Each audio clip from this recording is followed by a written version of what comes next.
بسم اللہ الرحمن الرحیم الحمد للہ رب العالمین والعاقبۃ للمتقین وصلی اللہ وسلم علی نبینا محمد وعلی آلہ وصحبہ اجمعین اما بعد۔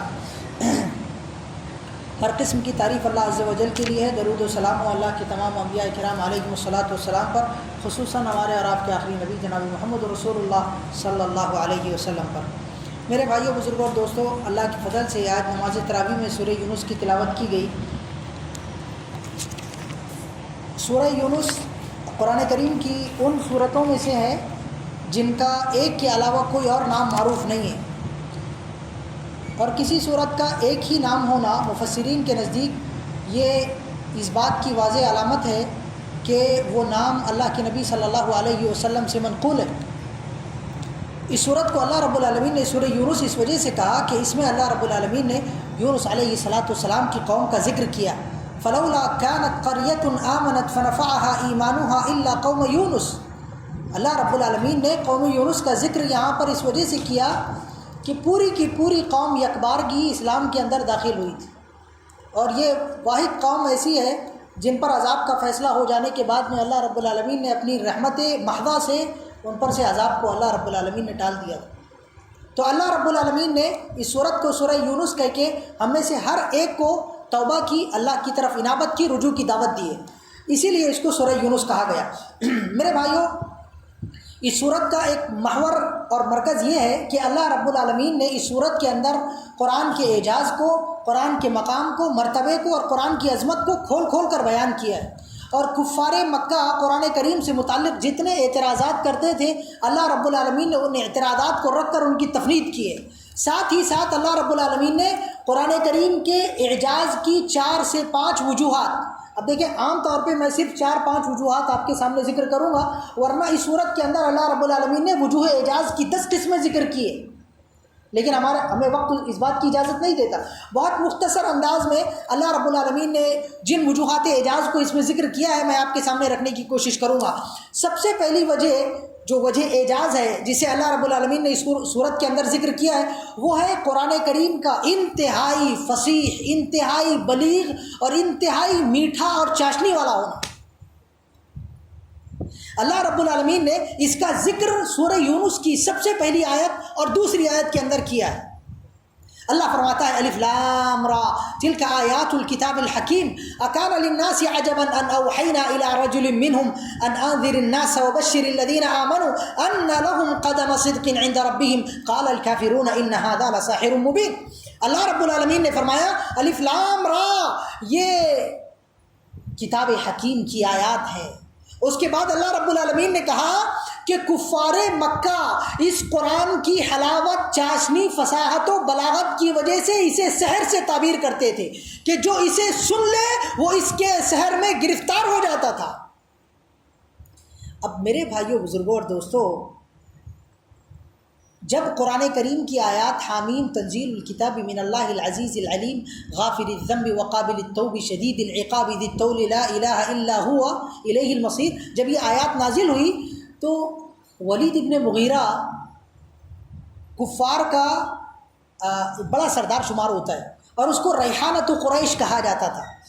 اس نے جب اللہ کے نبی صلی اللہ علیہ وسلم سے ان آیات کو سنا تو وہ قریش کی مجلس کعبۃ اللہ شریف کے اندر لگی ہوئی تھی، اس مجلس کے اندر آیا، اور آنے کے بعد میں اس نے کہا واللہ انی لسمعت من هذا الرجل کلاما لیس هو من کلام الانس ولا هو من کلام الجن، میں نے اس آدمی سے ابھی ایسی بات سنی ہے، ایسا کلام سنا ہے، نہ وہ کسی انسان کا کلام ہو سکتا ہے نہ کسی جنات کا کلام ہو سکتا ہے۔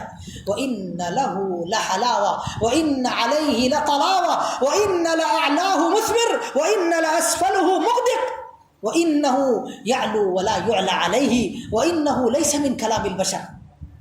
کیا کہا اس نے کہا کہ یہ ایسا کلام ہے، یہ ایسا کلام ہے کہ اس کے اوپر نور نظر آتا ہے، اس کا اوپری حصہ ثمر آور ہے، اس کا نچلا حصہ بار آور ہے، نچلا حصہ یعنی زرخیز ہے، اور اس نے قرآن کریم کی بہترین انداز میں تعریف کی. جیسے اس نے کفار مکہ کے سامنے تعریف کی اور وہاں سے ہٹا، سارے کے سارے کفار مکہ حیران پریشان ہو گئے کہ یہ ہمارے قبیلے کا اتنا فصیح و بلیغ آدمی اگر محمد صلی اللہ علیہ وسلم کی تعریف کر رہا ہے تو اس کی بات کو سن کے سارے کفار مکہ مسلمان ہو جائیں گے. انہیں فکر ہونے لگی. وہ سارے کے سارے اٹھ کے گئے ابو جہل کے پاس میں اور جا کے بتایا کہ یہ جو ولید ابن مغیرہ ہے، یہ آدمی محمد صلی اللہ علیہ وسلم کے کلام کی زینت کا اعتراف کر رہا ہے، تعریف کر رہا ہے. اس نے کہا تم گھبراؤ نہیں، میں بات کرتا ہوں جا کے. اور بہت ایک دم حزن و ملال کی حالت میں، غمگین حالت میں ولید ابن مغیرہ کے پاس میں پہنچا. ولید ابن مغیرہ نے جب اس حالت غم میں ابو جہل کو دیکھا تو کہا ابو الحکم کیا بات ہے، اتنے ہم و حزن میں نے آج سے پہلے آپ کو کبھی نہیں دیکھا. تو کہا میں کیوں نہ غم کروں، یہ کفار، یہ جو ہمارے سرداران ہیں یہ آپ کے بارے میں کہہ رہے ہیں کہ آپ بے دین ہو گئے، آپ محمد کے کلام کی تعریف کر رہے ہیں صلی اللہ علیہ وسلم. اور ہم نے یہ سنا ہے کہ محمد صلی اللہ علیہ وسلم اور ابو بکر صدیق یہ آپ کو کچھ کھانے کے لیے تھوڑا سا پیسہ دے رہے ہیں اور آپ ان کی کچھ روٹیاں اور ٹکڑے توڑ رہے ہیں. تو اس کو غصہ آ گیا، ولید ابن مغیرہ کو غصہ آ گیا. اس نے کہا جناب آپ واللات والعزى، لات اور عزا کی قسم کھائی اور کہا تم لوگ سب کے سب جانتے ہو میرے پاس کتنا مال ہے. اور اس کے بعد میں اس نے چند سوالات ابو جہل سے کیے. اس نے پوچھا بھلا بتاؤ تم محمد کو مجنون بولتے ہو، کیا کبھی تم نے محمد صلی اللہ علیہ وسلم کو اپنا گریبان چاک کرتے ہوئے، اپنا گلا دباتے ہوئے، لوگوں پر پتھریں مارتے ہوئے دیکھا ہے؟ تو کہا نہیں، کبھی تو ایسا نہیں دیکھا. تو کہا پھر مجنون کیوں کہتے ہو؟ پھر پوچھا بھلا بتاؤ تم اس کو کذاب اور جھوٹا بولتے ہو، کبھی تم نے زندگی میں اس پر کبھی جھوٹ کا تجربہ کیا ہے؟ کہا نہیں ایسی تو کوئی بات نہیں، کبھی ہم نے جھوٹ کا تجربہ نہیں کیا. کہا کذاب بولتے ہو. پھر کہا یہ بتاؤ کبھی زندگی میں اس کو شعر پڑھتے ہوئے سنا ہے تم نے؟ کہا نہیں، کبھی زندگی میں ہم نے شعر پڑھتے ہوئے نہیں سنا ہے. تو کہا کیسے شاعر کہتے ہو؟ پھر کہا یہ بتاؤ کہ ہمارے مکہ کے اندر کتنے کاہن لوگ ہیں؟ کہا ارے بہت سارے کاہن ہیں. کہا ہم نے کاہنوں کا کلام سنا ہے، ان کے کلام کی جزالت کو، سلالت کو سنا ہے. یہ محمد کے کلام میں کہانت کا کہیں سے کہیں تک کے کوئی سراغ نہیں ملتا. آپ اس کو کاہن بولتے ہو کہ نہیں بولتے ہو؟ تو کہا ہاں کاہن تو بولتے ہیں. تو کہا جو کبھی شعر نہ پڑھا ہو اس کو شاعر کہتے ہو، جس نے کبھی کہانت نہیں کی ہو اس کو کاہن کہتے ہو، جس نے کبھی جھوٹ نہ بولا ہو اس کو کذاب بولتے ہو. لیکن میں نے جو اس سے کلام سنا ہے نہ وہ کسی کذاب آدمی کا کلام ہے، نہ کسی شاعر کا کلام ہے، نہ کسی شاعر کا کلام ہے، اور نہ کسی کاہن کا کلام ہے. تو پھر ابو جہل نے بولا، اور جو کفار مکہ بیٹھے ہوئے تھے انہوں نے کہا پھر کیا ہے؟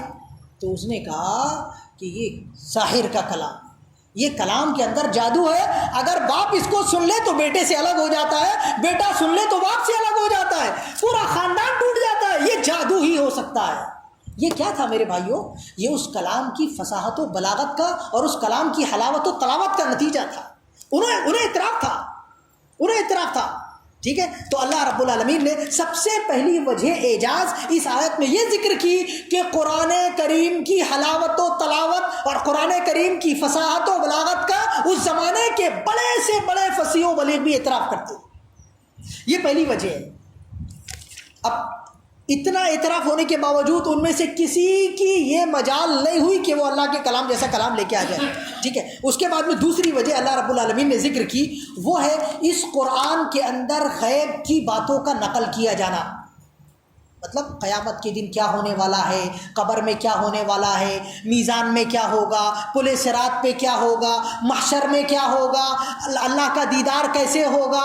یعنی قیامت کے امور اور غیب کے جو امور ہے، جو مستقبل کے امور ہے، قیامت کب آئے گی، قیامت کی بڑی نشانیاں کیا ہیں، چھوٹی نشانیاں کیا ہیں، محمد صلی اللہ علیہ وسلم اور اللہ کا یہ کلام بتاتا ہے. دنیا کا کوئی کلام آپ کو ایسا ملے گا جو مستقبل کی باتیں بتاتا ہو؟ یہ وجہ اعجاز ہے کہ نہیں ہے؟ اللہ رب العالمین نے مثال کے طور پہ سورہ یونس کے اندر یہ باتیں لمبی ہو گئی، اللہ معاف فرمائے۔ اللہ فرماتا ہے للذین احسنوا الحسنى وزیادہ ولا یرہق وجوہہم قتر ولا ذلہ۔ یہاں پہ اللہ رب العالمین نے، جو حفاظ کرام ہے جانتے ہیں کہ اللہ رب العالمین نے لوگوں کو جو دیدار کرائے گا، دیدار کے وقت کی جو کیفیت ہوگی اللہ نے وہ ذکر کی۔ جو کافر لوگ ہوں گے ان کے ارد گرد کتنی تاریکی ہوگی اور کیسے گھٹا ٹوپ اندھیرے میں وہ ہوگے، اللہ نے وہ نقشہ یہاں پہ نقل کیا۔ جو معبودان باطلہ ہے اور ان کی عبادت کرنے والے لوگ ہیں، وہ قیامت کے دن آپس میں کیسے ایک دوسرے سے جھگڑ رہے ہوں گے، لڑائی جھگڑا مار پیٹ، ایک دوسرے کو گالی گلوچ، ایک دوسرے پہ الزام لگانا، شیطان سے لڑائی کرنا، اللہ نے وہ سب نقل کیا۔ یہ کون بتائے گا؟ محمد صلی اللہ علیہ وسلم کو اتنا علم تھا غیب کا؟ کہاں سے لے کے آتے محمد صلی اللہ علیہ وسلم؟ اس کا مطلب یہ کلام کس کی طرف سے ہے؟ اللہ عز و جل کی طرف سے۔ یہ دوسری وجہ اللہ رب العالمین نے ذکر کی۔ تیسری وجہ جو اللہ رب العالمین نے وجہ اعجاز ذکر کی، میں زیادہ وجوہات اعجاز نہیں ذکر کروں گا، لاسٹ ذکر کر کے اپنی بات ختم کروں گا۔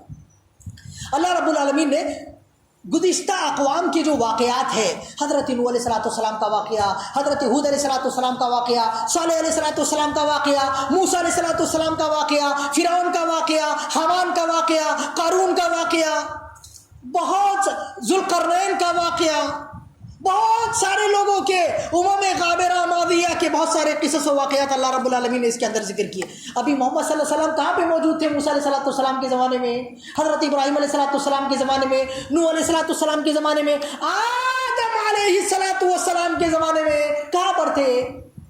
محمد صلی اللہ علیہ وسلم کو کیسے معلوم ہوگا؟ اس کا مطلب یہ ہوا کہ یہ کہاں سے آیا ہے؟ اللہ عز و جل کی طرف سے۔ اللہ رب العالمین نے یہ بھی وجہ ذکر کی، اور اس کے بعد میں اللہ رب العالمین نے فرمایا فَإِن كُنْتَ فِي شَكٍّ مِّمَّا أَنزَلْنَا إِلَيْكَ فَاسْأَلِ الَّذِينَ يَقْرَؤُونَ الْكِتَابَ مِن قَبْلِكَ۔ اے محمد صلی اللہ علیہ وسلم شک میں نہ رہو، اے مسلمانوں شک میں نہ رہو۔ اگر تمہیں اس کلام کے اللہ کی طرف سے ہونے میں شک ہے تو جاؤ اہل کتاب کے پاس میں، یہود کے پاس میں، نصارہ کے پاس میں، ان کے پاس میں پہلے کی جو کتابیں ہیں ان کو جا کے پوچھو، وہ تم کو بتائیں گے کہ تمہارے پاس میں جو کلام آیا ہے وہ اللہ کا سچا کلام ہے۔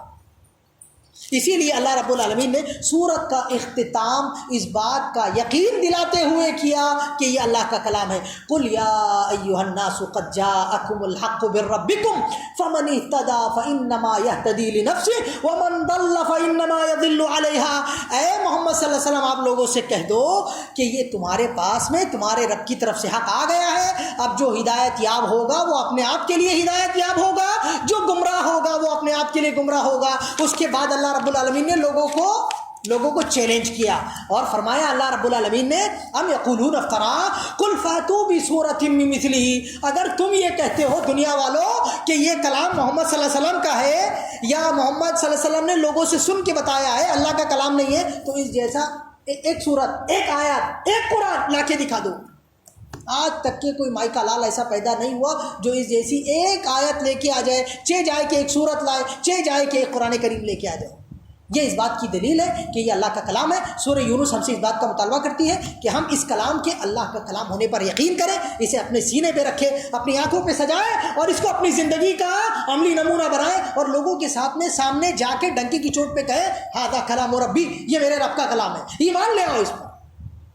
ٹھیک ہے، اللہ ہم سب کو نیک توفیق عطا فرمائے، ہمارے گناہوں کو معاف فرمائے، آمین۔ وآخر دعوانا الحمدللہ رب العالمین، والسلام علیکم ورحمۃ اللہ وبرکاتہ۔